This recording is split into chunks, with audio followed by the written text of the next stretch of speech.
Tell us about like the Stephen Curtis Chapman that people know your music and have identified with you, but what's it feel like to be you? Like right now, a guy just turned Yes. 60. I got you by a couple Yes, years. And I know. like, what's it feel Yeah. like to be you right now? I'm chasing you. You know, it's an interesting thing, how it is with people, and I know you well enough as well to know that the Bob Goff, that people read about and know from the books, the Stephen Curtis Chapman that people know from the music.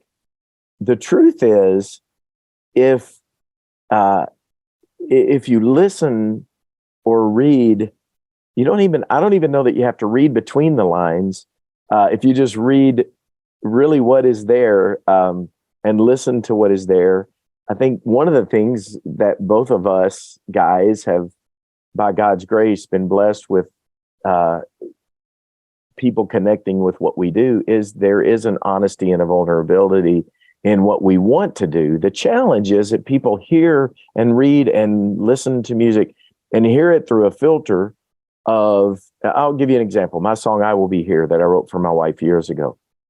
People hear that song, and I've heard people so many times say, gosh, if I could just have a marriage like you and Mary Beth have. And so often I want to go listen to that song and just imagine what I'm really saying there. I will be here when you need to speak your mind. Now, I said that in a nice way, but sometimes when Mary Beth needs to speak her mind, it's with passion. Or when you feel like being quiet, well, that drives me crazy because I'm going, well, what are you thinking? What's going on? What do you think?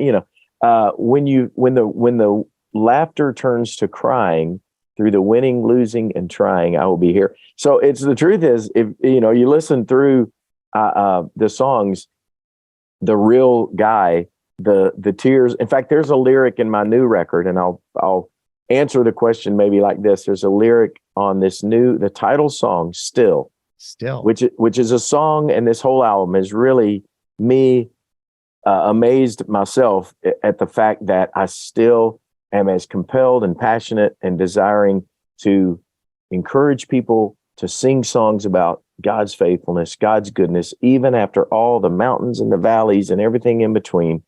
I'm still very, very compelled to do that because God is still faithful and still good. And I still believe that after all these years. But there's a lyric that says, I have wrestled and I have rested and I have trusted and I've tested God's patience like a foolish man. But when I surrender once again, I come like a little child, reaching up my hands. He lifts me every time and tells me he loves me still.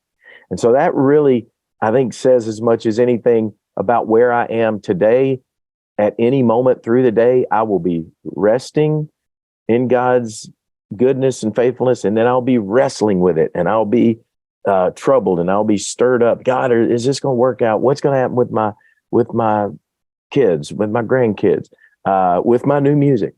And then I'll be trusting God, and then I'll be testing his patience, and I'll be going, but God, I don't know. Maybe I need to take this one over, or maybe I got this one, So I think that's probably the journey of all of us, at some level, and maybe that's why people have connected with my music over the years, because I just, again, like yourself, you've been an example for me and for so many.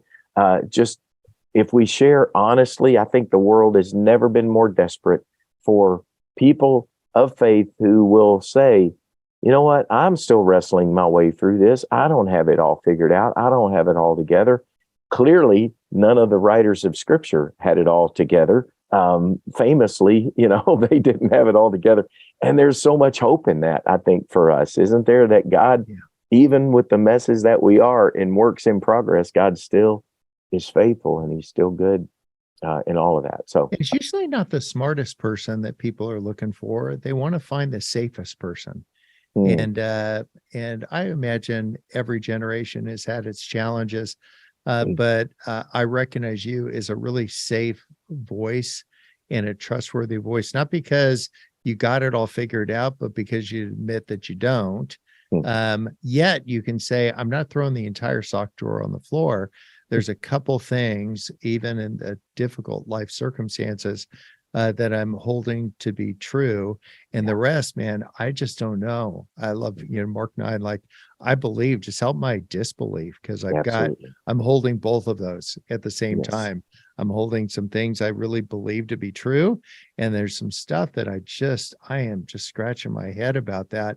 And I'm not going to pretend I got it figured out. And I think people listening, if you can just be a safe person in the middle of that, man, there's a role to be played. I'm all for smart people. I'm even a bigger fan of safe people.